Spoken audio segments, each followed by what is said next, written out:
Students, welcome to Vict education. আমি তোমাদের Somnath sir. তোমরা নিশ্চয়ই জানো যে ক্যাটে তোমাদের 4 তারিখের যে হিয়ারিংটা ছিল সেখানে অর্ডার রিজার্ভ ছিল। গতকাল আমি একটা শর্টসে বলেছিলাম যে 13 তারিখ তোমাদের কিছু একটা আপডেট আসতে পারে। দেখো 13 তারিখ না হয়ে একদম অফিসিয়ালি কিন্তু তোমাদের 12 তারিখ বলে দেওয়া হয়েছে। একদম দেখো নেক্সট ডেট 12 তারিখ তোমরা দেখতেই পাবে। একদম ক্যাটের যে অফিসিয়াল ওয়েবসাইট, সেই অফিসিয়াল ওয়েবসাইটে আমি রয়েছি। দরকার পড়লে এই লিঙ্কটা আমি আমাদের ফার্স্ট কমেন্ট বক্সে দিয়ে দেবো। আমি বারবার বলেছি বেশি ভিডিও দেখার দরকার নেই। যখন আপডেট আসবে তোমরা একদম ভিক্ট এডুকেশনে আপডেট পেয়ে যাবে। Keep calm and subscribe Vict education, always authentic news তুমি এখানেই পাবে।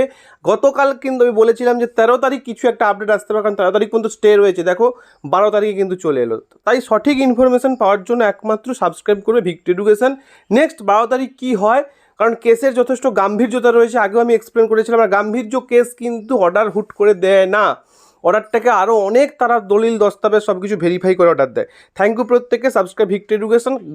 আগামীকাল আমরা দেখব যে কোর্টে বা কেসটা কী হয়, সেই সম্পর্কে আপডেট দেবো তোমাদের। থ্যাংক ইউ প্রত্যেককে।